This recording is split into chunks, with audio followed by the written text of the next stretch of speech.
नमस्कार.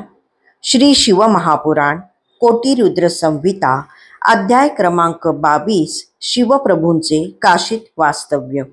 श्री गणेशाय नमः. सूत म्हणाले, ऋषींनो, आता मी तुम्हाला महापातकाचा नाश करणाऱ्या विश्वेश्वर ज्योतिर्लिंगाचे महात्म्य सांगतो.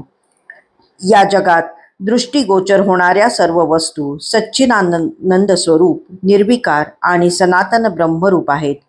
त्या कैवल्यरत अद्वैत भावात रममाण झालेल्या परमेश्वराला जेव्हा अनेक होण्याची इच्छा झाली, तेव्हा तो सगुण रूपाने प्रकट झाला, त्यालाच शिव म्हणतात. मग तो शिवच पुरुष आणि स्त्री रूप झाला. त्या पुरुषालाही शिव ही संज्ञा आहे. स्त्रीला शक्ती म्हणून संबोधले जाते. त्या सच्चिदानंद स्वरूप शिव व शक्तीने स्वतः अदृश्य राहून पुरुष आणि प्रकृती यांना उत्पन्न केले. त्यांना आपले माता पिता दिसले नाहीत, म्हणून ते संशयात पडले. तेव्हा त्यांना निर्गुण परमात्म्याची वाणी ऐकू आली. तुम्ही दोघांनी जगाच्या उत्पत्तीसाठी तपश्चर्या केली तरच सृष्टीचा विस्तार होईल. तेव्हा पुरुष आणि प्रकृतीने विचारले, हे प्रभो, हे शिव, तुमच्या आज्ञेनुसार आम्ही तपश्चर्या करू, पण त्यासाठी योग्य स्थानच दिसत नाही. आम्ही काय करावे? तेव्हा निर्गुण शिवजींनी सर्व तेजाचे सारस शोभावी अशी एक नितांत सुंदर नगरी तयार केली. ती 5 कोस विस्तीर्ण आणि सर्व साधनांनी युक्त होती. त्यांनी तिला आकाशात पुरुषाजवळ स्थित केले. पुरुषाने म्हणजेच श्रीहरींनी ती वास्तव्य करून सृष्टी निर्मितीच्या इच्छेने आदिपुरुषाचे म्हणजे निर्गुण निराकार शिवजींचे ध्यान करत प्रदीर्घ काळ तपश्चर्या केली. त्या परिश्रमाने त्यांच्या अंगातून जलधारा वाहू लागल्या.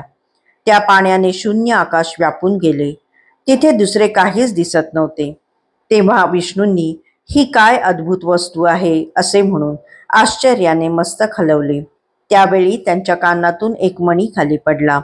तो ज्या ठिकाणी पडला ते स्थान मणिकर्णिका नावाने प्रसिद्ध तीर्थ झाले.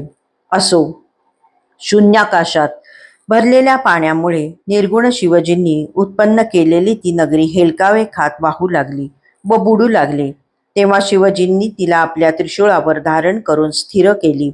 त्यानंतर श्रीहरींनी प्रकृती नामक स्त्रीसह तेथे शयन केले. तेव्हा शिव इच्छेने त्यांच्या नाभी कमळातून ब्रह्मदेव उत्पन्न झाले. त्यांनी शिवजींच्या आज्ञेने 50 कोटी योजने विस्तीर्ण ब्रह्मांडात 14 भुवनांची रचना करून अद्भुत सृष्टी निर्माण केली. पूर्वी शिवजींनी 5 कोस विस्ताराची ती स्वनिर्मित आद्य नगरी ब्रह्मांडापासून निराळीच ठेवली होती. पण नंतर ब्रह्मांडातील सर्व प्राणी कर्माने बांधले गेलेले आहेत. सांसारिक मोहमायेत गुरफटलेले हे जीव मज परमात्म्याला कसे प्राप्त होणार असा विचार करून ती मध्ये अविमुक्त लिंगाची स्थापना केली. त्या लिंगाला हे स्थान कधीही सोडायचे नाही असे सांगून त्या नगरीला त्रिशूळावरून उतरवून मर्त्य लोकात स्थापन केली. लोकांचे कल्याण करणारी, त्यांना ज्ञान देणारी, कर्मफल नाहीसे करून त्यांना मोक्ष देणारी ती नगरी काशी नावाने विख्यात असून शिवमहाप्रभूंना अतिशय प्रिय आहे. ती अविनाशी आहे. अर्थात ब्रह्माजींचा दिवस संपला तरीही ती नाहीशी होत नाही. प्रलय काळात शिवप्रभू तिला आपल्या त्रिशूळावर धारण करतात आणि ब्रह्माजी सृष्टीची रचना करतात. तेव्हा तिची पुन्हा पहिल्या जागी स्थापना करतात.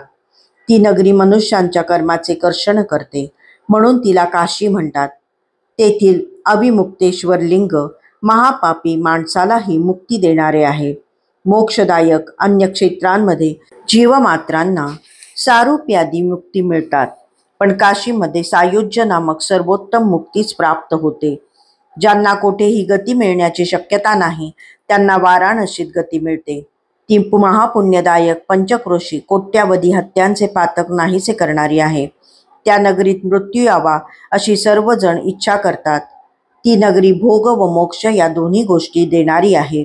म्हणून ब्रह्मदेव, श्रीहरी, सिद्ध, योगी, मुनी आणि त्रैलोक्यातील सर्व निवासी तिची नेहमी प्रशंसा करतात. तिचे महात्म्य अगाध आणि अनंत आहे. ते कोणीही वर्णन करू शकत नाही. तरीही माझ्या बुद्धीनुसार तिच्याविषयी थोडे बहुत सांगण्याचा मी प्रयत्न केला. कैलासपती शंकर हे आतून सत्वगुणी आणि बाहेरून तमोगुणी आहेत. ते कालाग्नी रुद्र म्हणून विख्यात आहेत.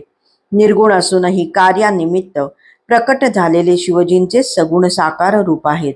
असो, एकदा कालाग्नी रुद्रदेवांनी निर्गुण शिवजींना वारंवार नमस्कार केला व म्हणाले, महादेवजी, मी तुमचाच आहे, माझ्यावर कृपा करा. माझी एक विनंती मान्य करा.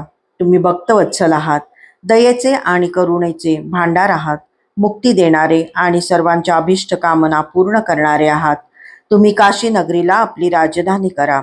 तेथे उमेसह निवास करून भक्तांचे कार्य करा, लोकांचा उद्धार करा. त्यानंतर अविमुक्तानेही साश्रुपूर्ण डोळ्यांनी निर्गुण शिवजींना तेथे निवास करण्याची विनंती केली. तो म्हणाला, देवाधिदेव, तुम्ही कालरूपी रोगावरील दिव्य औषध आहात, त्रैलोक्याचे अधिपती आहात.